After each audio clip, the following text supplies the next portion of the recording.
you did say, I think homosexual activity is a sin. Yes, I'm a religious Jew, that's sure true. There's a genetic component. You found me out. Orientation. But the view of all religious people I know has always been that sexual behavior is something that is up to you. And you said, I may have a desire to sleep with many women, but I do not. I agree with me. Yes, that's true. Congratulations on your, I'm sure it's very hard to restrain yourself. That was Democratic Congress member Eric Swalwell questioning one of the Republicans' witnesses. Ben Shapiro is who they called. MAGA Republicans noticed two separate hearings today. Democrats took control over both of them, pushing back with Congress members like Swalwell, Jasmine Crockett, and others tearing into these MAGA Republicans. So the two hearings that were held today, one was a hearing called Collusion in the Global Alliance of Responsible Media. That was in the Judiciary Committee, and that's where you saw Congressmember Eric Swalwell. The other hearing was Oversight of the U.S. Environmental Protection Agency, where MAGA Republicans want to gut the EPA and think that the Supreme Court's recent order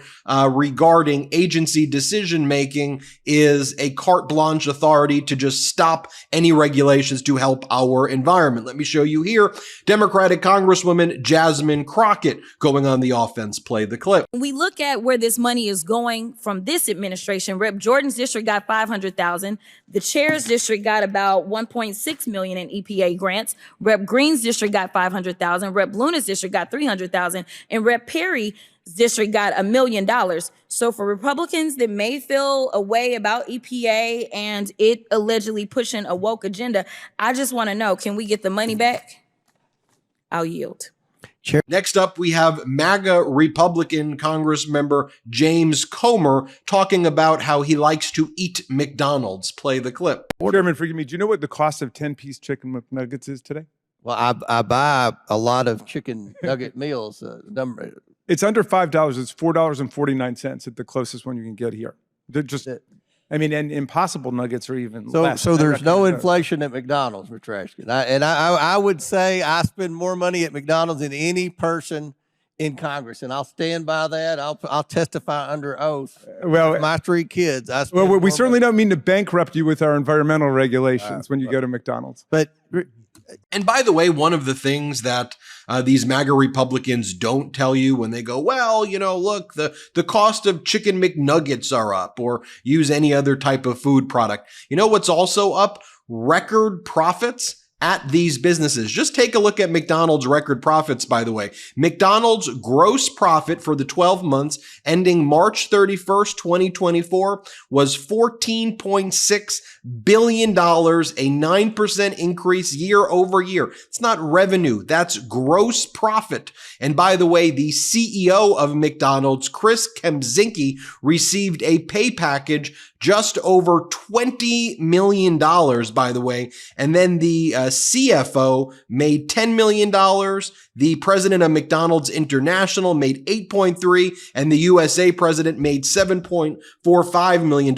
You could go down and see the rest of the executives crushing it and making massive, massive amounts of money as well. Here, by the way, we have Lauren Boebert walking into a fact check by Democratic Congressmember Dan Goldman. Watch this. I'm asking about the EPA, and I'm asking about your rogue bureaucrats that have enacted these unconstitutional regulations. Are you going to repeal them? Are you going to continue to implement them, or are you going to stop altogether since it's been overturned? Do you understand the ruling? Do you understand the ruling of the Supreme Court? I do. And so your question is ill-formed. No. Will you be repealing? We're not going to stop. So you're going to unconstitutionally continue with these rulemakings. We're going to adhere to the Supreme Court and continue to do our... So which rulemakings are you going to roll back? We're going to adhere to the Supreme Court and continue to do our work in accordance to the Supreme Court. The Supreme Court. So which ones are you going to repeal? The Supreme Court didn't tell us to repeal anything. They have been deemed unconstitutional. No. Absolutely, they have. This was a huge victory. Mr. Regan, I don't want to spend too much time on this, but I would just like to clarify a few things for my colleague from Colorado. The Loper-Bright ruling, as you know, said that the courts should not defer to agency rulemaking if a statute is ambiguous, and instead the courts get to determine whether or not what the statute means. Is that your understanding as well? Absolutely. Okay, so that would not require any regulations to be reversed or overturned, correct? Correct. You know, as I watch that, I think about the saying, better to remain silent than open up your mouth and remove all doubt and be thought of as a fool. Here's something we all know: cheap razors are annoying. They cut you, they irritate you, and heck, they frustrate you. And don't get me started with subscription razor services. Can you say blah? That's why you gotta meet Henson Shaving. Henson Shaving is a family-owned aerospace parts manufacturer that has made parts for the ISS. That's the International Space Station, folks, and Mars rover. And now they are bringing precision engineering to your shaving experience. If you're like 88% of men who experience irritation from shaving, you might be expecting the worst with each shave. Yet, Henson users have seen dramatic improvements, including the disappearance of ingrown hairs and razor bumps. Henson Shaving's innovation comes from an interesting analogy. Think of razor blades as diving boards. The longer the board, the more it wobbles. The micro wobbles are what lead to more nicks and cuts. Henson solves this by minimizing blade extension, addressing the root cause of bad shaves, not the blade itself, but the extension. Henson's aerospace background has enabled the creation of razors with unmatched precision. Using aerospace-grade CNC machines, they achieve a blade extension of just 0.0013 inches, less than a human hair's thickness. This incredibly precise control over the blade's position ensures a vibration-free and incredibly close shave. The Henson razor works with standard dual-edged blades to give you that old-school shave with the benefits of new school tech. Once you own a Henson razor, it's only about $3 to $5 per year to replace the blades. Look, my first shave with the Henson razor was incredibly refreshing. The design is sleek and the durability is exactly what you want, and the affordability factor, you simply can't beat it. I'm ready for my next shave right now.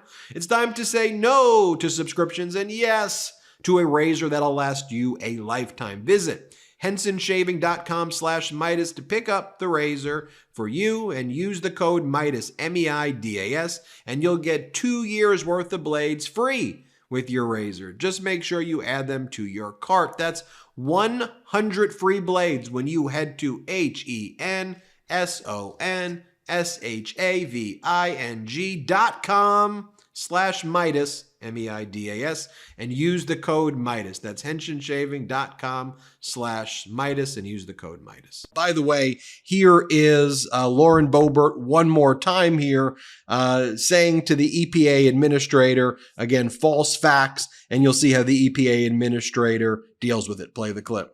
Victory. And, even in our appropriations bill in the House this year, the funding has been reduced by 20%. I would argue that it needs to be reduced by 100%. Next up, Democratic Congressmember Robert Garcia. Take a look at him. Play this clip. But I also want to look at an alternative plan for your agency. Now, this is Project 2025, which is Donald Trump's anti-environmental agenda. And I want to just note some of the main features of Project 2025. It includes shredding pollution regulations, gutting clean energy programs, repealing the Inflation Reduction Act, President Biden's climate law, which we know is landmark, and of course, empowering corporate polluters. Now, we know that Donald Trump's Project 2025 destroys the EPA. He'll let corporations dump more toxins into our air and water like he did the last time he was president. We know that he will empower corporate polluters and fill the EPA with hand-picked extremists rather than actual climate experts, and who will destroy the progress that President Biden has fought for. Now, he's promising to repeal the Inflation Reduction Act. And let's be clear, repealing the bill doesn't just mean reversing the historic progress that we have made. It means threatening jobs and businesses all over the country. Over 1,000 projects already are underway, deploying hydrogen, hydropower, wind, batteries, solar energy, which will all make us more green and independent and really leading us to a greener future. That's also hundreds of thousands of jobs. And we know why he's pushing this dangerous agenda. Donald Trump met with big oil executives to promise to carry out their policy agenda in exchange for $1 billion in campaign contributions, which oversight Democrats are actually investigating. And if that wasn't enough, he promised he would pay back his big oil donors with tax cuts for the rich. And as we know, worst of all, his agenda will be enabled by an extremist Supreme Court that Donald Trump himself appointed. And Lauren Boebert apparently doesn't even know what the EPA is. Let's play this clip. Is it true that the EPA has never obtained formal authorization legislation from Congress? I'm sorry? Is it true that the EPA has never obtained formal legislation, authorization legislation from Congress? It's never been authorized by Congress. EPA is not authorized by Congress? I'm asking you. I thought EPA was authorized by Congress. Well, the EPA is not. The EPA has never been formally authorized by Congress.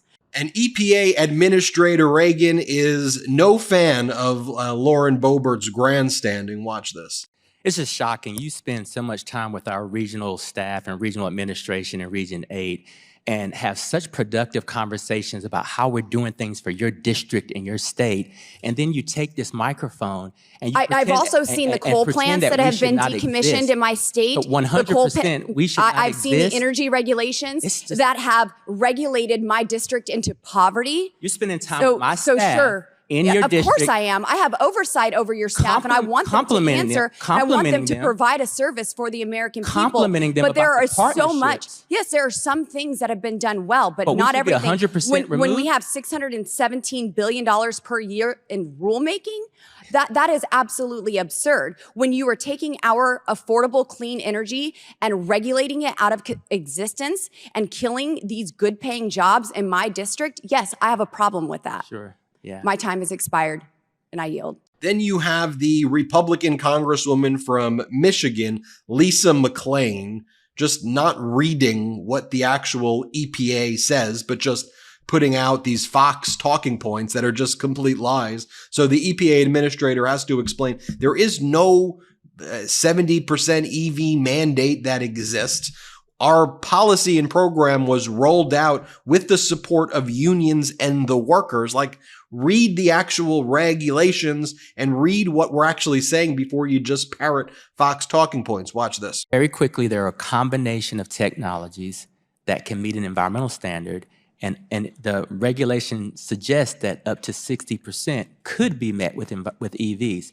But that rule could also be met with plug-in hybrids. Okay, so we are not, there is not a mandate that 70% of vehicles need to be EV mandated by 2030. No. Okay, all right, that is great. I am really going to be excited to go back and talk to our people in the great state of Michigan talking about the EV mandates, that there really are no EV mandates. So we really, the auto industry doesn't need that. We shouldn't be giving incentives then because there's no mandate. Well, I don't think the auto industry or the UAW would have stood with me when we announced the rule if it was a mandate. So I clearly... So there's no, I am excited to hear about this because... Next up, we have AOC. Play this clip. This isn't just economic prosperity. There are people and organizations and companies responsible for this. DuPont and 3M are two of the largest corporations that were responsible for PFAS dumping in the United States. Is that correct? Yes. Did they know that these chemicals were potentially toxic? Is that correct? We believe they did. And yet there are members here of this committee that want to defend the quote unquote economic right for a company to poison its people, the American people. Now, when we talk about economic prosperity, if you're a kid in the South Bronx, if you are a mom in rural Pennsylvania near a PFAS dumping site, who comes ahead when you get cancer and have a medical bill to pay? Who comes out ahead from that PFAS dumping? The CEO of DuPont or that mom? So when we talk about the bills and the prosperity that gets made from here and who has to pay that, we need to understand a very simple economic concept called externalities. Externalities, the costs of pollution, the cost of poisoning that are not factored into the profit margin of the corporation that's actually wreaking havoc on this planet. And when we talk about issues like climate change, it is at its core an issue of externalities, because ExxonMobil and all of these oil companies can afford to burn this planet to a crisp because it makes them a pile of money. Then we have MAGA Republican Congressmember Clay Higgins going after the EPA administrator, Reagan, and then kind of creepily saying, what are your plans next year? Play this clip. Action so ordered. Mr. Reagan, do you have plans for next year, sir? You have plans for next year? I have plans for every year. What's your plans for next year? Well, my plans are personal. And I don't. Well, I'm asking I don't you know professionally. Well, you have plans to continue your battle that you're carrying that torch for. With you just assaulting me and saying I'm un-American. You think now this you was an assault? Now you want to know what my plans. We definitely living in two different worlds. Oh yeah, we are in two different worlds. Mr. Chairman. Mr. Chairman. I appreciate. I have an inquiry. This, Mr. Chairman. hearing being convened. Mr. Chairman, I have an inquiry. Gentleman from Maryland, Mr. Mfume. I'm going to reclaim my time. And you have time left, Mr. Higgins. Mr. Mfume. I have an inquiry of the chair. Mr. Chairman, we disagree on a lot of issues in this committee a lot of times, but we always ought to look and put a stop sign in front of ourselves when we start assailing by name the personal integrity of any witness. I mentioned this a few weeks ago with Mr. Fauci. It continues to happen. I want to make sure I'm on the record so that members of the committee on both sides of the aisle will at least respect the personal integrity of a witness before this committee. The chair recognizes Mr. Higgins for his final few seconds. This is the Oversight Committee. This is where government is forced to sit in front of Congress and be held accountable for their actions. Mr. Chairman, isn't the gentleman's time up? Mr. Chairman, but it's not the McCarthy era. Gentlemen, it's not the McCarthy committee. Order. Chair now recognizes Ms. Norton from Washington, D.C. And then finally, we have MAGA Republican Jim Jordan acting as like an agent for Ben Shapiro and apparently calling these advertising companies to testify so that he can help Ben Shapiro get more advertisers. Here, play this clip. I guess out of 850. Okay. Do you advertise on Fox, Breitbart, or the Daily Wire, just to be clear again? We have a partnership with Fox at its total level. What does that mean? So Fox is one of our strategic partners for sports and everything else. Okay. Do you advertise on Fox News? No, sir. Not on Fox News. Okay. And do you advertise in Breitbart? No, sir. And do you advertise on the Daily Wire? No, sir. Mr. Jewell, same questions. Do you advertise on Fox News, Breitbart, or the Daily Wire? Not Fox Sports. We have a large partnership with Fox News. You do? Okay. Some of your people do. Some of the clients you represent advertise there. Absolutely. Okay. And we have an ongoing dialogue with Murdoch's and Fox on a regular basis. What about Breitbart and Daily Wire? They have not reached out to us directly to have a conversation. Okay. Well, you'd welcome that. Mr. Shapiro wanted to reach out to you, and of course, you'd welcome that. Okay, that's good to know, because the guy who you just fired, it sounds like Mr. Montgomery said that they should be blocking Fox, blocking the Daily Wire, and blocking Breitbart. But now you want to reach out to him. That's good. Okay. We're open to having dialogues with anybody. Again, GARM doesn't decide where the money spends. We don't decide where the money sends. Our clients decide. It's their budgets. They decide if that can help grow their audience. Mm-hmm. Okay. Very, very bizarre. But just wanted to showcase everything going down. Let me know what you think. Hit subscribe. Let's get to 3 million. Thanks for watching. Love this video? Make sure you stay up to date on the latest breaking news and all things Meidas by signing up to the MeidasTouch newsletter at MeidasTouch.com/newsletter.